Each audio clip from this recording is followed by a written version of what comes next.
द्रौपदी की तरह मेरा चीरहरण हो रहा था और जनता कृष्ण बन गई। भाजपा सरकार पर बरसी महुआ मोइत्रा। नमस्कार, मैं हूं रचना सिंबा। अपने पहले ही भाषण में महुआ मोइत्रा ने बता दिया है कि वे पिछली बार से ज्यादा निडर और बेबाक होकर आई हैं। उनकी सांसदी छीनी गई, मगर एक नेता के रूप में वे इस आत्मविश्वास से भरी हुई नजर आई कि उन्हें कृष्णा नगर की जनता ने दोबारा चुनकर भेजा है। जब महुआ को संसद से निलंबित किया गया, तब एक तरह से कृष्णा नगर की जनता को भी संसद से निलंबित किया गया। महुआ ने जनता और उसके प्रतिनिधि के बीच के रिश्ते की ताकत को कल संसद में सबके सामने दिखा दिया। उन्होंने कहा है कि जैसे महाभारत में कृष्ण ने द्रौपदी की रक्षा की थी, वैसे ही कृष्णा नगर की जनता ने उनकी रक्षा की है। इसके साथ ही टीएमसी सांसद महुआ मोइत्रा ने सत्ताधारी दल को घेरते हुए कहा कि पिछली बार जब मैं यहाँ खड़ी थी तो मुझे बोलने नहीं दिया गया। संसद में एक सांसद की आवाज दबाने के लिए सत्ताधारी पार्टी को बहुत बड़ी कीमत चुकानी पड़ी है। मेरी आवाज को दबाने की कोशिश में जनता ने आपकी 63 सांसदों को हमेशा के लिए बिठा दिया। मोइत्रा ने कहा, मैंने अपनी सदस्यता खो दी, मैंने अपना घर खो दिया, मैंने ऑपरेशन में अपना यूटेरियस भी खो दिया, लेकिन आप जानते हैं कि मुझे क्या मिला? मुझे डर से मुक्ति मिली। मुझे आपसे डर नहीं लगता। मैं आपका यानी भाजपा का अंत देखूंगी। आपकी ED, CBI, media, income tax सबका अंत देखूंगी। सुनिए उन्होंने संसद में क्या कुछ कहा। Like Lord Krishna protected Draupadi, the people of Krishnanagar have protected me. In the last year, a lot of people look at me and say, "Oh, Mahua, you must have lost a lot. You lost your membership. You lost your house." And by the way, I also lost my uterus due to a surgery. But you know what I gained? I gained what Rahulji said, the freedom from fear. I do not fear you. I will see the end of you. We will see the end of you. Your ED, your CBI, your income tax, your trolls, your media, your bought out judges, nobody can scare us. The people of India are patient. They will wait patiently for this government to fall.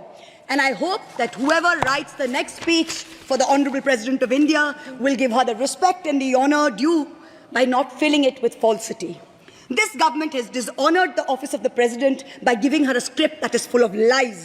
दिसंबर 2023 में महुआ को लोकसभा से बर्खास्त कर दिया गया था। उनकी सदस्यता छीन ली गई थी। उसी दौरान उनका ऑपरेशन भी हुआ। कितने आरोप उन पर लगाए गए, ये सब एक महिला सांसद ने अकेले सहा और जो कमबैक किया है वह काबिलिए तारीफ है। वह हक से लोकसभा चुनाव जीतकर वापस संसद में पहुंची है और ऐसे दहाड़ी जिसे हर कोई याद रखेगा। टीएमसी से सांसद ने कहा, द्रौपदी की तरह मेरा चीरहरण हुआ, लेकिन जनता मेरे लिए कृष्ण बन गई। महुआ मोइत्रा ने अपने भाषण को पीएम मोदी की ओर संबोधित करते हुए कहा कि प्रधानमंत्री सर, आप यहाँ 1 घंटे से हैं। मैं आपसे विनती करती हूँ कि मेरी बात भी सुनकर जाइए। डरिए मत। आप मेरे क्षेत्र में 2 बार आए, आज तो सुनते जाइए सर। उन्होंने कहा कि मैंने 2019 में लोकसभा की अपनी पहली स्पीच में फांसीवाद के संकेतों पर बात की थी। उन्होंने कहा कि सेंगोल का लोकतंत्र के मंदिर में कोई स्थान नहीं है। बीजेपी को अभी तक समझ नहीं आया है कि उनके राजतंत्र को लोकतंत्र ने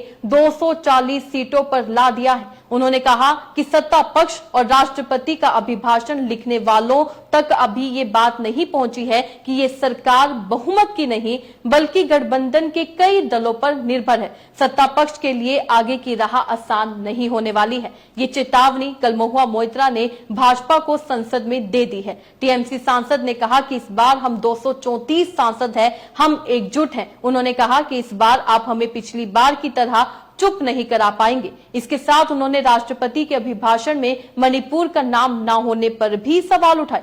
महुआ का यह भाषण बता रहा है कि वह पहले से ज्यादा सतर्क और आक्रामक रहने वाली हैं। उन्होंने अपने पहले भाषण में ही बता दिया कि चुप करने की कोशिश तो की गई, पर उन्होंने चुप रहना नहीं सीखा है। एक महिला सांसद जिस तरीके से कल दहाड़ी है, सबको याद रहने वाला है। इस खबर से आप क्या समझते हैं? अपने राय कमेंट में लिखकर जरूर बताइएगा। इसी तरीके से देश और दुनिया से जुड़ी हर छोटी सी बड़ी अपडेट के लिए FBN यानी फ्रंटलाइन ब्रेकिंग न्यूज के साथ बने रहिएगा।